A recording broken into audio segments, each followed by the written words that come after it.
Welcome back to the Taiwan Outlook, and I'm Raymond Wu. And Ron, I'm going to start off the segment by talking about your personal, career development. I understand that before politics, that you were in private business for a long time, for like you said, 40 years. And then what lines of businesses were you involved with? And you were successful, I know, in starting a number of enterprises on your own. Can you share with us some of that experiences? Sure, I'd be glad to, Raymond. Yeah. I'm what you would call a serial entrepreneur. Okay. It's kind of a sickness. Yes. You go out and you take an idea and you turn it into a business. Exactly. And build it up from scratch. I'm fortunate that my wife was interested in business. I don't know if that was willingly or unwillingly. Okay. But after I would build the business up, I would turn it over to her, make her president, and let her run it. Okay. And then I would go off and find another idea. That's a perfect combination, yes. Find another idea that I liked. Yes. And so over the years, I built up 7 different businesses. Wonderful, wonderful. And each one independent. Okay.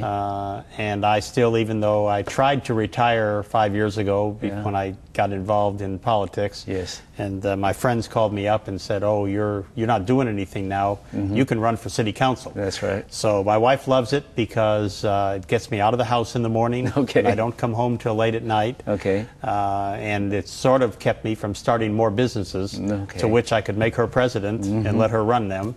But I'm always tinkering. Somebody that has this entrepreneurship is always looking at things and trying to figure out how to turn them into business. But I will tell you that even when I was in business, I volunteered and did a lot of civic work for about 25 years. That's wonderful. And while I'm balancing, your business and your personal career. Yeah. Now that I'm in public. Full-time in public office. Yes. It's a kind of thing that you don't do for the money. No. It's you're not doing it because of the pay. You're doing it because you're passionate about serving the citizens. And I think the other is especially for people like me and Mayor Leopard and others who have been successful in the private sector. Yes. We come to the city and while the city of Dallas, a lot of people think of government as just some amorphous thing. They can't pin it down. Yeah. City is really nothing more than a business. No. In the city of Dallas, we have almost a $3 billion a year budget. We have 13,000 employees.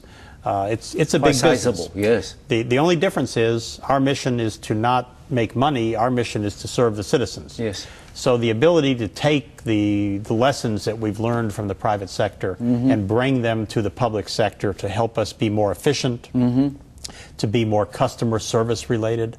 I will tell you, when I came on the council, there were many employees in the city that were not caring about how quickly they answered the phone or how they talk to people.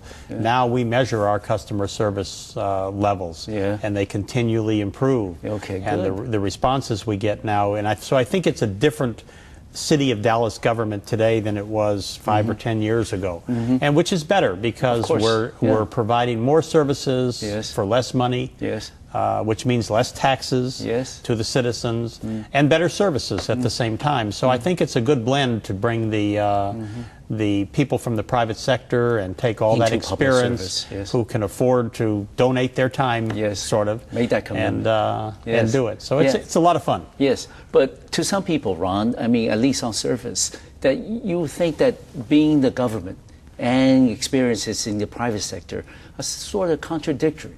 Because, like you said, in the private business, you ask for efficiency, innovation, different ways and approaches of doing different things. But in government, you sort of, the general notion is that people are set in a certain way, and efficiency is not really required for everything that, you do. I mean, with all due respect to public servants around the world, that it seems to me, at least on surface, that people would think that, this, don't go hand in hand. How do you then translate your experiences and successful ones from the private sector into the public domain? Well, I'll start off. A joke in the United States is if somebody would introduce themselves, they would Yes. say, Raymond, Yes. I'm from the government and I'm here to help you. Yes. And people would laugh. Yes. Because the last thing That's contradictory. the last thing they expect the government to be doing is here to help them. Mm-hmm. And I think that's what I said. We have reinvented the way government operates in Dallas. Mm-hmm. We get a lot of awards for stepping out and taking a chance, which in the private sector would be, very risky. Yeah, of course. And we've proved that we have a good business model to do it. You have to balance finances, you have to balance the cost of delivering services, and you have to have revenue sources for those things. And so I think over the last few years we have been successfully able to morph Dallas from a government that people would laugh at when you said, I'm here from the government, I'm here to help you. Now they, I think, understand that you are here to help them. You're here to solve their problems. The problems, whether it's somebody who's has a street that needs repair, or it's somebody like a business that needs some help in relocation. Yeah. In the last number of years, we've moved over 30 companies internationally to Dallas. And we've moved dozens and dozens and dozens of companies domestically, from big ones like AT&T to little ones that nobody ever hears about. But they all add to our tax base and they help make the city better. And we've done it by being entrepreneurial. Are we there yet? Does the city operate the way Ron operates? No. To give you an example, I love to say I have a FedEx mentality. And what I'm waiting for is I'm waiting for Federal Express to invent purple delivery. Okay, which is? Purple delivery is I can order it today, I can have it delivered yesterday. Okay. Right. They haven't invented it yet, but that's and so what we try to do with the city is if somebody calls today, we want to take care of them today. Really what we would like is we would like to have solved the problem before they figured it out that they had a problem. That's kind of the analogy there. Okay. So. But of course, when we look at the city of Dallas as well as the city of Taipei or any other place around the globe, in today's world, it's very different than what it was 10, 15, 20 years ago. The challenges are different, the problems are different, and also the solutions are different. And how do you then, running a bureaucracy of 13,000 people, as a member of the city council, try to come up with innovative ideas that actually work? It's actually something that your employees can really implement. It's not just some lofty ideas that you float around and nobody ever hears from it. How do you do that? Well, it's about communications. It's about utilization of technology. It's about setting your goals and also measuring your progresses. Because if we set a goal to fix a pothole in 30 days, and then we find out that we can fix it in 25 days, under the old system, you would leave it at 30. Under the new system, we now ratchet it down to 20 and say, can we take the 25 days to 20? And then you keep working that until you do, such as the other day. I got an email from a constituent of mine thanking us that she had called the city. We have what we call 311 to make it easy for the citizens. They don't have to know what department. They dial 311, and the operator then takes all the information and makes sure that it goes to the right department, tells them when it'll be fixed, how long it's going to take, and if you need it, you can look it up on the web. So she called in about a pothole, and she went out on an errand, and 2 hours later on her way home, the pothole was fixed. Oh, terrific. She took time out of her day to say she didn't expect that type of service. Not from the city. No. So that's the type of things that we try to do. We want to beat their expectations. That's terrific. And for the remainder of the program, Ron, you had a very unique career in terms of starting, in private sector first, and you had a string of successful, businesses, and now you're in government, and you're serving your second term. Second term, getting ready to be re-elected for my third. Okay, good. And then, so it's a combination of private businesses and now in public domain in government. How would you tell the viewers back home who are watching our program, especially the younger generations, who might be thinking of doing something similar like what you had in your career development? What would be your recommendations? What would be the steps that you would suggest that they prepare themselves before they undertake such a task? Well, I think the first thing is just to get involved. Okay. And have that commitment. Yeah, volunteer for something, for a civic group.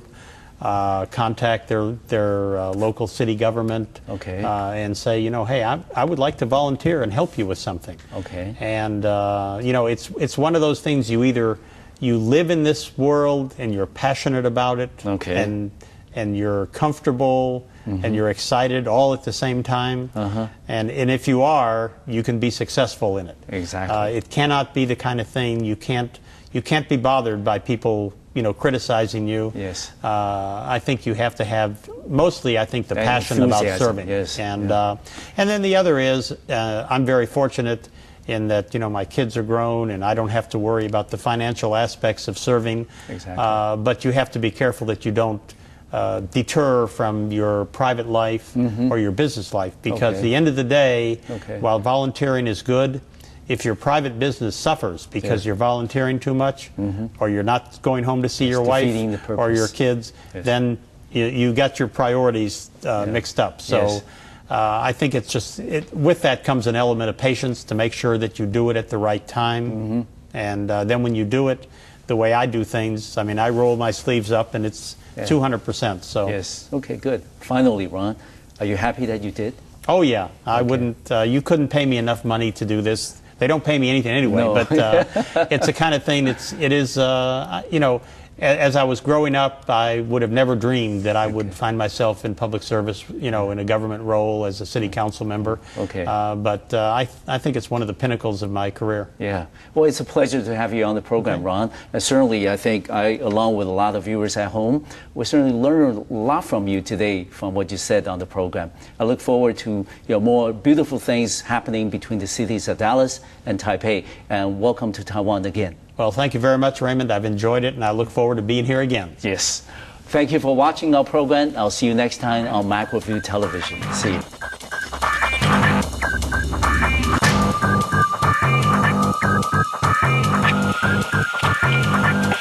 you.